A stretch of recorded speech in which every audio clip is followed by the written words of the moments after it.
bonjour à tous et bienvenue sur ce plateau de 224 minutes spéciale élection. Dans ce studio vont se succéder les présidents de quelques partis en lice, les associations de jeunes, quelques membres de la société civile guinéenne et bien sûr quelques citoyens. Ils vont revenir en long et en large sur cette journée spéciale et historique en République de Guinée. Alors dans ce studio, nous avons le premier invité qui s'est déjà annoncé, fraîchement débarqué de son bureau de vote. Il s'agit de M. Kaba Mohamed. Bonsoir M. Kaba. Bonsoir à vous, bonsoir au personnel de la télévision et aux millions d'auditeurs, aux téléspectateurs de la télévision 224 minutes. D'accord. Et effectivement, vous avez aussi vécu cette journée historique de notre pays, un double scrutin législatif et référendaire. Avec votre doigt, on le voit, vous avez voté, vous avez fait votre devoir civique, ce qui est déjà un grand pas. Et comment s'est déroulé le vote aujourd'hui à votre niveau? Encore une fois, merci de m'avoir soumis à cette interview. C'est un honneur particulier pour moi d'être le premier invité de cette émission ou de cette télévision. Pour répondre directement à votre question, je crois que le vote est en train de se dérouler normalement comme prévu. Malgré toutes les menaces et les chantages qui ont été exercés sur la population guinéenne, mais le peuple guinéen est en train de jouir de sa souveraineté, est en train de s'exprimer clairement en vue non seulement de renouveler cette assemblée qui est déjà périmée, mais également de faire en sorte qu'on puisse se tailler, se doter d'une nouvelle constitution que le peuple est en train de valider. Je crois que c'est un immense plaisir pour moi et pour tous les militants et le peuple guinéen de façon générale de s'exprimer et de jouir de ce droit qui a été tant menacé par les kidnappés. D'accord. Et justement, il y a deux scrutins, ce qui est exceptionnel pour la première fois en Guinée, bien sûr, législatif, bien sûr. Et vous, en tant que, ou bien devrait déjà vous appeler honorable? Bon, c'est un souhait ardent. À partir du moment que nous sommes candidats, nous avons fait la campagne pour qu'on puisse rentrer à l'Assemblée, parce que le défi sur nous, ce n'est pas seulement de rentrer à l'Assemblée, mais c'est d'avoir un groupe parlementaire. Je crois que nos messages ont été entendus et les Guinéens sont en train de s'exprimer partout à l'intérieur du pays et également à Conakry pour voter massivement pour le parti fidèle. Nous sommes 8e sur la liste et je crois que les gens voteront pour nous et ça va nous permettre de relever ce défi que nous sommes déjà lancés. Concrètement, au cas où vous êtes à l'Assemblée nationale, qu'est-ce que le parti fidèle, les députés du parti fidèle vont apporter à cette jeunesse guinéenne, vont apporter à cette population guinéenne? Je crois que nous avons tant d'ambitions pour le peuple guinéen. Comme vous le savez, la vocation d'un député, c'est non seulement de contrôler l'action gouvernementale, mais aussi de faire en sorte qu'on puisse proposer ou voter des lois. En ce qui concerne le contrôle de l'action gouvernementale, nous souhaitons mettre un système d'investigation, d'information, en vue de savoir exactement le fonctionnement du gouvernement ou des projets, ou si vous voulez, la politique générale du gouvernement et questionner les orientations politiques de ces différents ministères ou de ces différents ministres. Sur ce, nous le ferons. Nous avons encore l'ambition aussi de nous permettre d'avoir assez de codes, de voter des codes. Comme vous le savez, c'est un défi réel au peuple de Guinée. Nous constatons que le code de travail n'est pas correctement appliqué. Et il est important d'apporter une révision pour nous permettre franchement de relever ce défi au niveau de l'emploi. Nous voulons avoir encore ce qu'on appelle le code de protection de l'environnement. Comme vous le savez bien, les sociétés minières sont en train de détruire notre environnement. Il est important d'avoir des lois pour pouvoir relever ce défi.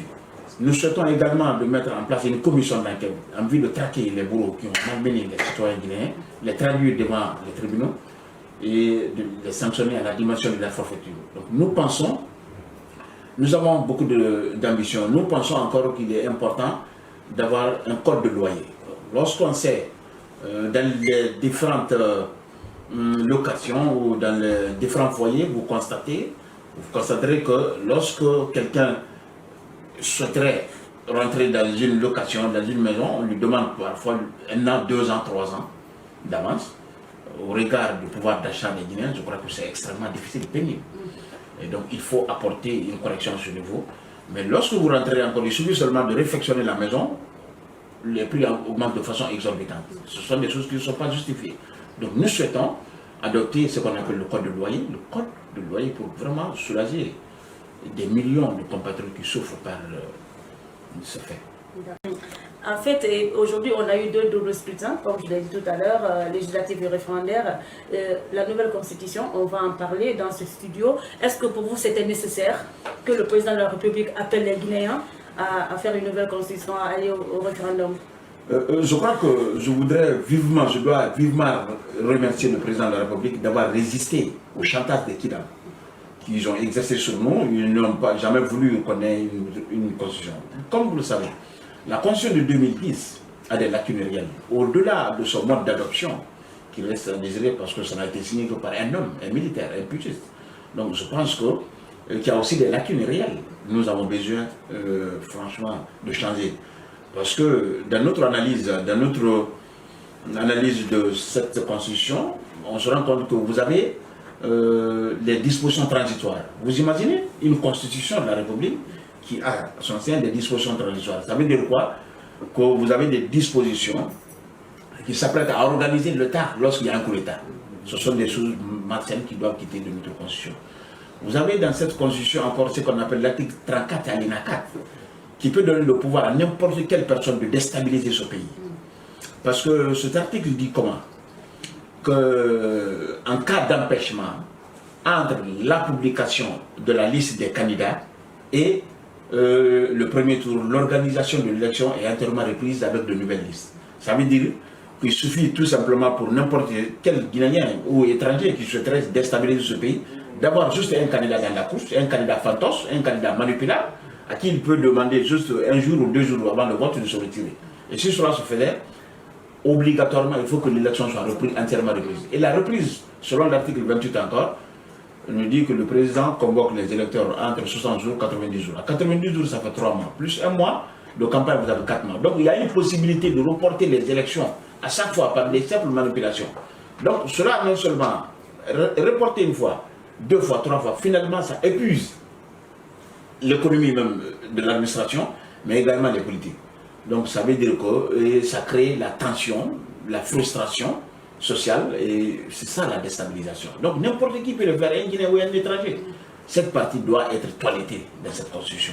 Donc je pense que la nouvelle constitution a tenu compte de ces lacunes, et nous demandons à tous les Guinéens de s'organiser, de voter massivement pour cette nouvelle constitution qui a été proposée par le président de la République, en vue de nous permettre, d'abord permettre au peuple de jouir de sa souveraineté, parce que vous le savez, cette constitution n'a pas été soumise au référendum. Et voilà un peu les lacunes. Aujourd'hui, cet après-midi, depuis ce matin à 8 h, nos caméras se sont baladées un peu partout dans quelques communes, notamment à Kanoum, à Matam, à Dixine. Nous avons vu des salles, des bureaux de vote archi-combles. Chacun est venu, chaque Guinéen est venu muni de sa carte d'électeur pour voter, pour donner de sa voix. Monsieur Kaba, ça veut dire que les Guinéens ont vraiment entendu l'appel du président de la République.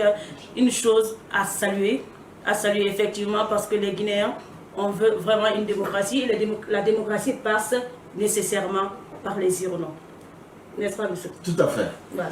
Parfait. Comme vous savez, il y a eu assez de pressions qui ont été exercées sur la population guinéenne de façon générale. Mais aujourd'hui, le peuple guinéen s'est levé et dire de rejeter, aussi de résister face à ces menaces. Aujourd'hui, la ville la plus bruyante de l'opposition, le fief, je veux dire l'abbé, aujourd'hui est en train de voter massivement dans toutes les localités, dans tous les bureaux de vote. Je crois que cela veut dire que le peuple guinéen a décidé de changer non seulement cette constitution, mais aussi de renouveler cette assemblée, de la périmer depuis plus d'1 an. Et c'est le lieu aussi de remercier, de féliciter les forces de l'ordre qui sont en train de déployer les moyens nécessaires pour permettre non seulement de protéger l'électorat, c'est-à-dire les kits, mais aussi les électeurs, mais également de faire en sorte que la population puisse se mettre à ses préoccupations. Donc je pense qu'il est important que les moyens encore continuent, qu'on continue encore, de ne pas relâcher la sécurité jusqu'à la proclamation des résultats provisoires ou définitifs de cette élection. D'accord. Ce scrutin, ces doubles scrutins se déroulent dans un contexte particulièrement marqué par une pandémie. Hein, monsieur honorable ou monsieur Kaba, vous avez entendu parler nécessairement du Covid-19. Bien sûr, on a voté avec cette pandémie, mais les dispositions étaient prises parce que les bureaux de vote que nous avons sillonnés, il y a eu des kits installés, des kits d'hygiène, où les votants venaient se laver la main et aller voter. Est-ce que vous avez un message de sensibilisation?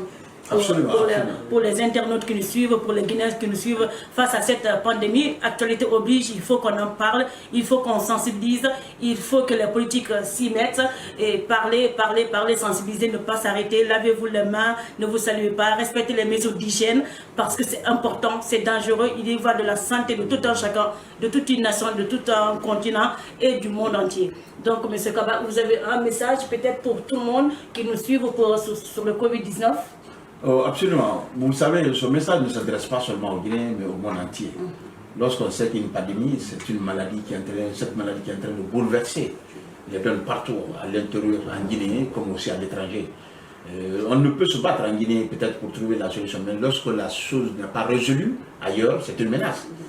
C'est comme une vieille personne, je ne sais pas, de n'importe quel pays du monde qui est en train d'envoyer des poulets atteint par exemple la grippe aviaire, c'est une menace pour l'humanité. Et comme encore en Pakistan où on est en train d'enseigner les enfants de la haine, c'est une menace pour l'humanité. Et que ceux qui sont en train de vendre la drogue aussi au sud de l'Amérique, ce sont des menaces. Donc cette pandémie également, on ne peut plus endiguer les relations humaines. Vous voyez, le monde est un village planétaire. Donc nous demandons à tout le monde, pas seulement aux Guinéens, mais à l'humanité de veiller, de se lever comme un seul homme parce que nous avons en face, si vous voulez, des ennemis qui ne sont pas visibles.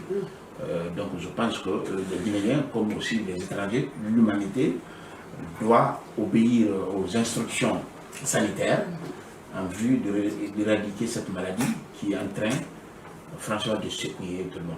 Au studio 224 minutes, en direct de Kaloum, je vois déjà l'arrivée de Mme Domani Doré, ainsi que de M. Ahmed Sékou Traoré, deux hommes d'État, deux hommes médias, deux hommes sociaux très influents. Ils attendent déjà à nos studios, ils sont déjà là. Et ce qui m'envoie vers vous, M. Kawa, pour vous demander votre dernier mot. Mais le dernier mot que nous avons, c'est de dire à tous les Guinéens de voter massivement pour le candidat du Parti Fidèle. Nous sommes 8e sur la liste nationale. Voter pour le Parti Fidèle, c'est voter pour la victoire du peuple guinéen. Et nous demandons à tout le monde de coordonner des actions en vue de nous permettre de rentrer à l'Assemblée. Pas seulement rentrer à l'Assemblée, de nous aider pour qu'on puisse avoir un groupe parlementaire à l'Assemblée nationale. Je vous remercie. Merci, M. Kaba. Le message est entendu puisque le vote continue en Guinée sur tout l'ensemble du territoire national. D'ailleurs, sur notre site, tout à l'heure, vous allez voir quelques images qu'on a réalisées ce matin, pas plus tard que ce matin, dans certaines communes de Conakry. Moi, je vous reviens dans quelques instants avec d'autres invités. Restez avec nous. À tout à l'heure.